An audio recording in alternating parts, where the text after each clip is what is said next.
नमस्कार प्यारे स्टूडेंट, आप सभी का स्वागत है हमारे यूट्यूब चैनल लेट्स डिस्कस में। प्यारे स्टूडेंट, जैसा कि स्क्रीन पर देख रहे हैं, आज हम डिस्कस करने जा रहे हैं क्लास 10th का विषय हमारा सामाजिक विज्ञान होगा, जो कि वर्कशीट नंबर 37 है और ये 7 अक्टूबर 2021 के लिए है। तो आज हम पढ़ने जा रहे हैं तकनीकी और संस्थागत उद्योग सुधार, यानी 1980 और 1990 के दशक में एक व्यापक भूमि विकास कार्यक्रम शुरू किया गया है। यानी 1980 और 1990 के दशक में एक बहुत बड़े स्तर पे, बहुत बड़े लेवल पे जो है ना भूमि विकास कार्यक्रम स्टार्ट किया गया था, जिसमें संस्थागत और तकनीकी सुधार दोनों शामिल था। यानी टेक्नोलॉजी से रिलेटेड, माइंड से रिलेटेड कुछ उसमें चेंजेस जो उससे बेनिफिट हो। ठीक है, इस दिशा में कुछ महत्वपूर्ण कदम उठाए गए, जैसे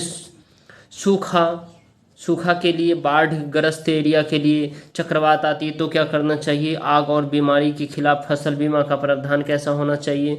ठीक है, सट्टेबाजी और बिचौलियों द्वारा किसानों के शोषण को रोकने के लिए महत्वपूर्ण फैसले लिए गए थे। ठीक है, उसके बाद न्यूनतम समर्थन मूल्य जो है ना किसानों को, यानी MSP मैक्सिमम सपोर्ट प्राइस जो कहते हैं। ठीक है, और लाभकारी और खरीद मूल्य वाले इन सभी के लिए प्राइस फिक्स किया गया। ठीक है, ग्रामीण बैंक किसानों के लिए सरकारी सहकारी कार्यक्रम रेडियो और टेलीविज़न पर पेश किया गया। ठीक है, उसके बाद महत्वपूर्ण फसलों के लिए न्यूनतम समर्थन मूल्य, लाभकारी और खरीद मूल्य की घोषणा की गई। ठीक है, उसके बाद किसानों को कम ब्याज दर पर ऋण सुविधा प्रदान करने के लिए समितियां और बैंक बनाए गए। यानी ये जो 1990, 80 और 1990 के दशक था, इस समय किसान क्या करते थे, वे बैंक से, जो ग्रामीण बैंक वगैरह से कर्ज ले सकते थे, ऋण ले सकते थे। ठीक है, और उसके बाद जो है ना उसके लिए समितियां भी बनाई गई थी और बैंक भी बनाए गए थे। किसान क्रेडिट कार्ड भी जैसे KCC के किया गया, व्यक्तिगत दुर्घटना बीमा योजना भी लाया गया। ठीक है, उसके बाद भारत सरकार द्वारा किसानों के लाभ के लिए शुरू की गई कुछ अन्य योजनाएं भी इसमें शामिल थे। ठीक है, अब आपको देखना है प्यारे स्टूडेंट, इसमें जो राष्ट्रीय अर्थव्यवस्था, रोजगार और उत्पादन में कृषि का योगदान क्या है।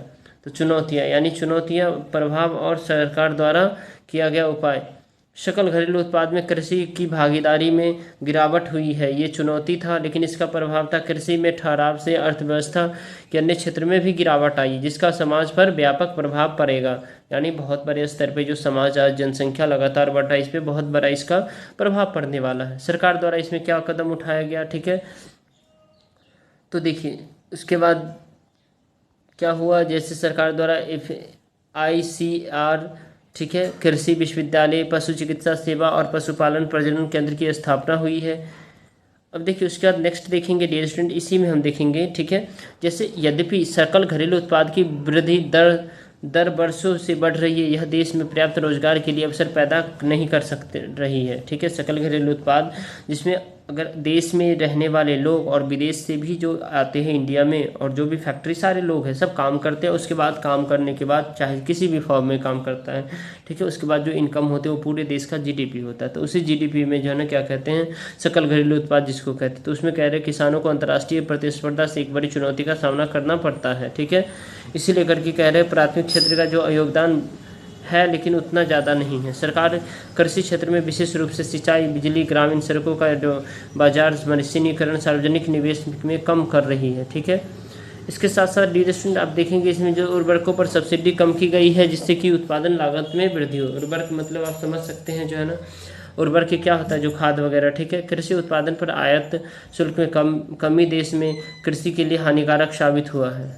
राइट, अब आपको देखना है डियर स्टूडेंट, इसमें जो प्रभाव में आप देखिए, किसान कृषि से अपना निवेश वापस ले रहे हैं, जिससे कृषि में रोजगार में गिरावट आ रही है।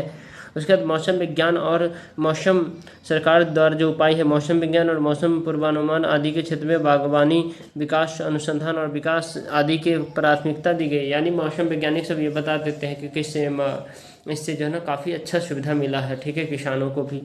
ठीक है, ग्रामीण बुनियादी ढांचे में सुधार को भी आवश्यक माना गया है। इसके बाद हम इसमें देखेंगे डियर स्टूडेंट, थोड़ा सा और है इसमें जो है ना, देखिए ये है पॉइंट। देखिए वैश्वीकरण ये यानी ग्लोबलाइजेशन कहते हैं इसको। वैश्वीकरण के कारण कृषि के सामने आने वाली क्या क्या चुनौतियाँ, तो हमारे कृषि उत्पादन विकसित देशों के साथ प्रतिस्पर्धा करने में सक्षम नहीं है, क्योंकि उन देशों में कृषि पर अत्यधिक सब्सिडी दी गई है। ठीक है, हरित क्रांति ने भी मदद की लेकिन यह कथित तौर पर रसायन के अति उपयोग, जलभूतों के सूखने और जैव विविधता के लुप्त होने के कारण भूमि क्षरण का कारण बना। ठीक है, तकनीकी और संस्थागत सुधार क्यों शुरू किए गए थे? तो इन सुधारों के अंतर्गत कुछ नए उपाय का उल्लेख किया गया है। ठीक है, तो चलिए इस सभी को जो है ना हम एक एक करके इस सभी क्वेश्चंस को हम सॉल्व करते हैं। राइट, तो आइए हम इसे सॉल्व करते हैं। क्वेश्चन नंबर फर्स्ट है, तकनीकी और संस्थागत सुधार क्यों शुरू किए गए थे? इन सुधारों के अंतर्गत किन उपायों का उल्लेख किया गया है? तो इन सुधारों के अंतर्गत डियर स्टूडेंट ये हमारा जो है ना, देखिए, फसल उत्पादन बढ़ाने तथा कृषि के विकास के लिए तकनीकी और संस्थागत सुधार किए गए, जैसे चकबंदी की गई, फसल बीमा योजना, न्यूनतम समर्थन मूल्य, किसान क्रेडिट कार्ड और रेडियो तथा टेलीविजन पर कृषि कार्यक्रम। ठीक है, क्वेश्चन नंबर हमारा इसके बाद सेकेंड होगा, कृषि में ठहराव से अर्थव्यवस्था के अन्य क्षेत्र में गिरावट आएगी जिसका समाज पर व्यापक प्रभाव पड़ेगा, विस्तार से बताइए। कृषि के क्षेत्र में ठहराव से द्वितीय तथा तृतीय क्षेत्र में विकास में बाधा आएगी, इससे देश में बेरोजगारी बढ़ेगी, इससे निर्धनता भी बढ़ेगी। ठीक है, question number next, question number हमारा जो है ना अब क्या है डियर स्टूडेंट, थर्ड है, भारतीय कृषि पर वैश्वीकरण का क्या प्रभाव पड़ रहा है? वैश्वीकरण से उत्पन्न चुनौतियों का सामना करने के लिए कुछ संभावित समाधानों की सूची बनाइए। ठीक है, उसके बाद फोर्थ है, हरित क्रांति का वरदान और अभिशाप दोनों ही है। तो चलिए इसे देखते हैं। और देखिए, सकारात्मक प्रभाव है वैश्वीकरण, खेतों में नई तकनीकी का अपनाया गया है, प्रति एकड़ उत्पादन में वृद्धि हुई है। ठीक है, उसके बाद नकारात्मक तकनीकी व मशीन के उपयोग से कृषि में मजदूरों की कमी आई है। ठीक है, गाँवों में बेरोजगारी बढ़ी है और उसके बाद कृषि अब महंगी हुई है। इस चुनौतियों का सामना करने के लिए कृषि में विविधीकरण की आवश्यकता है। किसानों को वाणिज्य फसलों पर जोर देना चाहिए। ग्रामीण क्षेत्रों में कृषि आधारित लघु उद्योगों का विकास करना चाहिए ताकि बेरोजगारी तथा निर्धनता की समस्या कम हो सके। हमारा क्वेश्चन है, हरित क्रांति एक वरदान और अभिशाप कैसे है? इसको आपको प्रूफ करना है। यानी वरदान यानी हरित क्रांति के लाभ। तो हरित क्रांति के लाभ क्या हुआ डियर स्टूडेंट? हरित क्रांति के जो जन्मदाता है माने जाते हैं भारत में, इस स्वामीनाथन को माना जाता। ठीक है, तो फसलों के उत्पादन में इससे वृद्धि हुई। ठीक है, क्योंकि हमारी जनसंख्या लगातार ग्रोथ हो रही थी तो इसमें वृद्धि हुई। ठीक है, तो उनको जो है ना भोजन तो मिल पाया एटलीस्ट। ठीक है, और इतना ज़्यादा वृद्धि हुआ कि विदेशों में भी हम बेचते हैं। कृषि के आधुनिकीकरण में सहायक हुआ।